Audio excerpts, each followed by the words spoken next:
All right, so here we go. Let's do this one. Now, notice how this is in general form, right? So now what we're going to do is we want to put this in standard form and see that this is the equation of a hyperbola, right? Because again, we've seen examples of this that turn into circles. We've seen examples of this where it gives us an ellipse. Now let's see if this gives us a hyperbola, right? So again, we're gonna, using completing the square technique, right? So we're gonna group the x's together. So that's gonna give us 11x squared plus 66x plus, and I'm gonna put my placeholder there, okay? And then I'm gonna do minus, let's do plus, just so you guys can see it. So negative 2y squared minus 4y plus, you know what, let's factor out, just to make it easier, let's just factor out the 2, make this a subtraction, and just factor out the negative, right? So we'll just factor out the negative, make this a positive, make that plus, and then this will be just plus whatever this is. Okay? And then plus 75 equals 0. Okay? So now what I'm going to do is I'm just going to complete the square, right? So I divide the middle term by 2 and square it. Or hold on a second. Oh, forgot. We got to have a 1 here, right? So we got to factor everything out first. So we can factor out an 11 to make this 1. So common factor there. So this will be 11, which will make this 1. And this will be 6, right? All right, good. And then this will have a minus 2. This will become 1. And this will become 2. All right, now we can complete the square. Okay, so always remember the leading coefficient has to be a 1. Okay, so now divide by 2 and square it gives us 9 here. Okay, we divide by 2 and square it, which gives us a 1 here. Okay, now this is where you kind of have to also be careful. You've seen me do this before. Is that okay? What do we need to add here, right? What do we need to add to, or subtract rather, because we're adding a 1 here, we're adding a 9 here, so we've got to balance this, right? We just can't add or subtract numbers just because we want to, okay? We've got to balance it out so that the net effect is 0. So if I add a 9 in here, I've got to subtract a 9, okay? So I'm going to subtract a 9 in here, right? And I'm going to subtract a 1 right here. Now I'm doing this a little bit differently than before. So this is a different way of looking at it, so pay attention. So now what I'm going to do is, okay, this here is my perfect square. This here is my perfect square. So I'm going to separate it out. So what do I get? I get 11 times, now what? I get what? This is going to be x plus 3 squared minus 9. Okay? So all I did was I made this into this and then carried the subtraction. Okay? Now I'm going to do the same thing here. Minus 2 times. This is going to give me y plus 1 quantity squared minus 1. All right. And then plus 75 equals 0. Okay, now what am I going to do? Okay, now what I'm going to do is distribute the 11. Now that becomes clear what I'm doing here, right? So I'm going to distribute the 11, and this is going to become 11 times x plus 3 quantity squared minus 99 minus 2 times y plus 1 quantity squared. Now be careful because I'm distributing a subtraction to here, which is also subtraction, which is going to make it addition. And that's going to be 2. And then plus 75 equals 0. Now I'm going to combine constants, right? So that's going to give me 11 times x plus 3 quantity squared minus 2 times y plus 1 quantity squared, what? Minus, what? This is going to give me 77. And this is 99, which is going to give me minus 22 is equal to 0. Okay, now you should be able to, now you should be seeing where we're heading, right? So we're just about there. Okay? So now we're going to add 22 to both sides, and now it becomes 11 times x plus 3 squared minus 2 times y plus 1 squared equals 22. And so now what I'm going to do is divide everything by 22. Notice that 11 times 2 is 22. Doesn't always work out that way. Okay, now this is going to give me x plus 3 quantity squared over 2 minus y plus 1 quantity squared over, oh, hold on a second. Yeah, over 11. And that's equal to 1. And now we're done. Now we've got the equation in standard form. We can see that it's a hyperbola. We've got a subtraction. It's equal to 1, right? And we've got the right form. Okay, so now if we wanted to graph this, right? So if we wanted to graph this,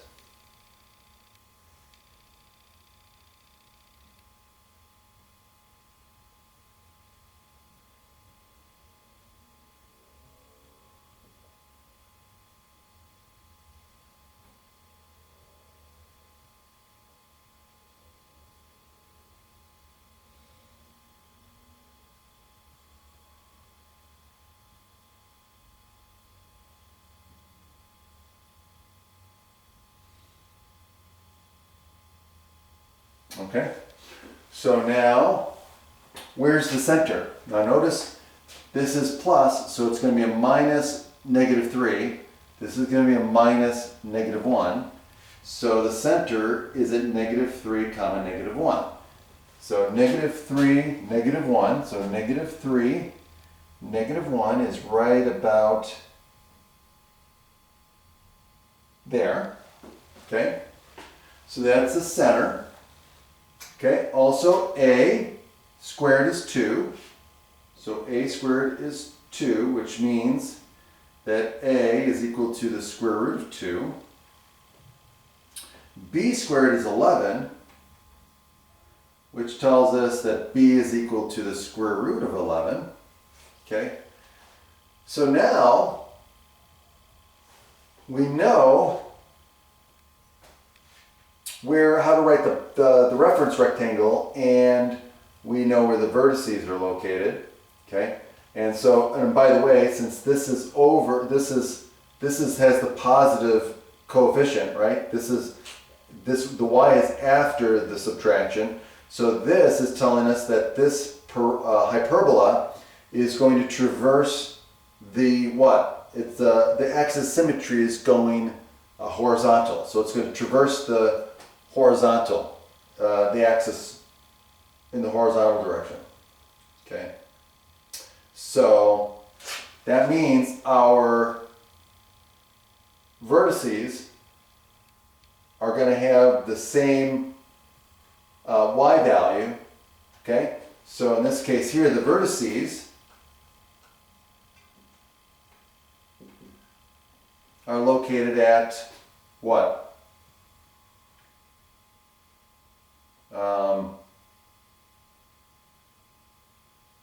So here's the center, right? So it's going to be -3 plus √2 comma -1 and -3 minus √2 -1. Okay? So it's going to be like somewhere like in this area here. So one vertex is going to be there. The other vertex is going to be like somewhere here. Okay? And then the b is square root of 11. So again, that's going to give us from this here, from the axis, it's going to go this way. So square root of 11, so it's going to be like 3 point something. So it's going to be 1, 2, 3, maybe somewhere here. And then this is going to go to 1, 2, 3, and then somewhere down here, right? Square root of 11. And then of course,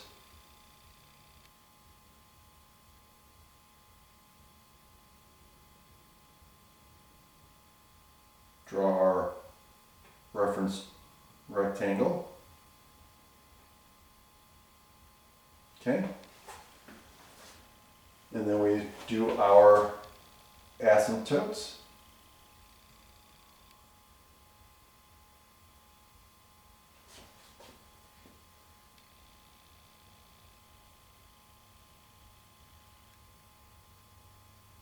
Like so. And then we draw our, like so, like so,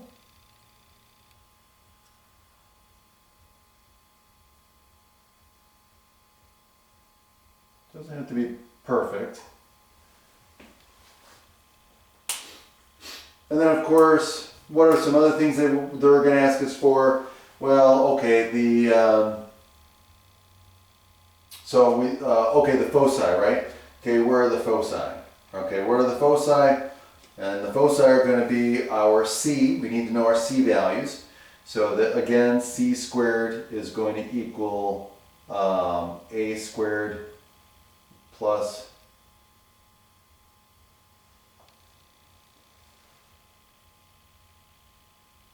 hold on.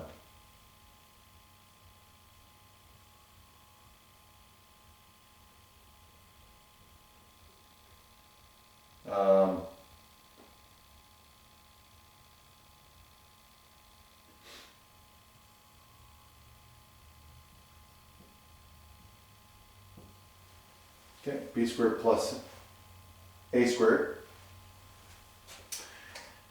And so it's going to be what? C squared is equal to 11 plus 2, which equals 13. So C is equal to, so C is going to equal the square root of 13. All right. Now, that tells us that our foci, again, the foci goes along the axis, right? And the axis symmetry here, it goes along the horizontal axis symmetry. So it's going to be what? From the center, right? So from the center, it's going to be -3 plus the square root of 13, comma -1. And it's going to be -3 minus the square root of 13, comma -1. Okay? And then finally, the equations of the asymptotes, right? Okay, so now the equations of the asymptotes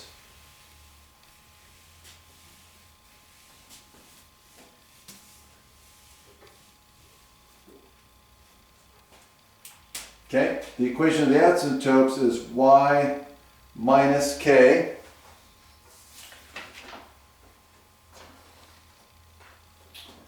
so y k minus k, which this is going to be plus 1 equals, and then what? A was square root of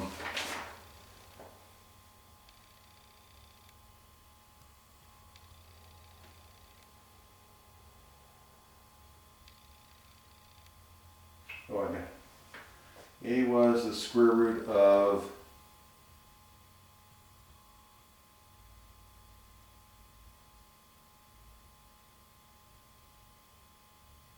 2, right? B was equal to the square root of 11.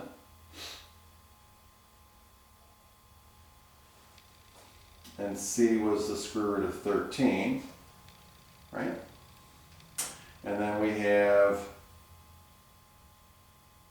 HK, the center was at negative 3 comma negative 1.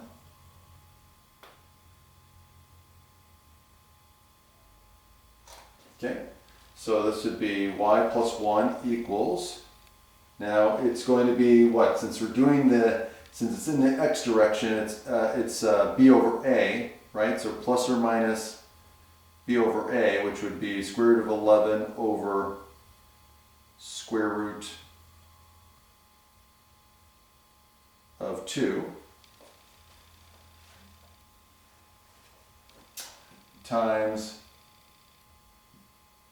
x plus 3.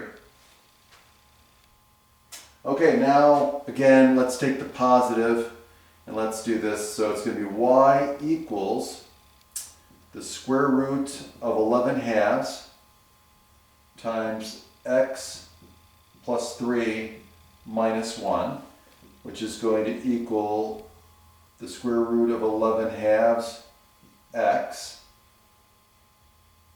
plus the square root of 11 halves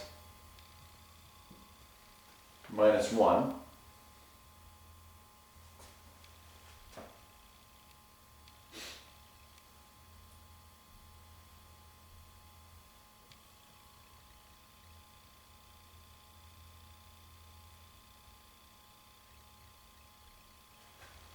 So I'm just curious. I'm just going to, so this is square root of 11 over square root of 2. Square root of 11 over square root of 2. And we'll make this into square root of 2 over square root of 2. So this will be the square root of 11 over the square root of 2x.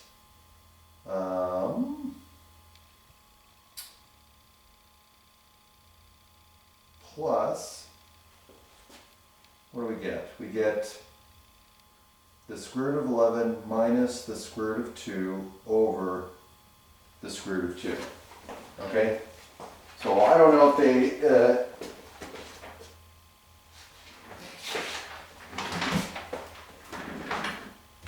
how they leave it. Let me check to see how they leave this.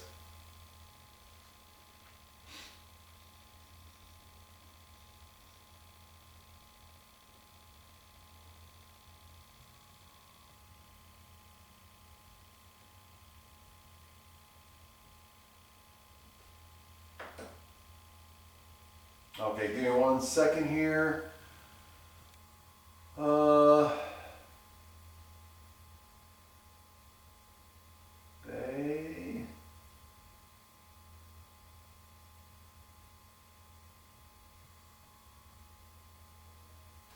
never mind. So yeah, I went a little further than they did. But yeah, so again, you can put this in your calculator, but they don't even go this far. But it's good practice. So then the only other thing now is this is the plus. You go back and do the whole thing again. And notice that the only difference that's going to be is whether you have a subtraction in the other, at the end there. So when you distribute, you're going to get a minus here, okay? That's the only difference, right? So you're either going to add this times this, or you're going to subtract this times this, and this will either be plus or minus this times this, okay? So that's it. And we'll do one more example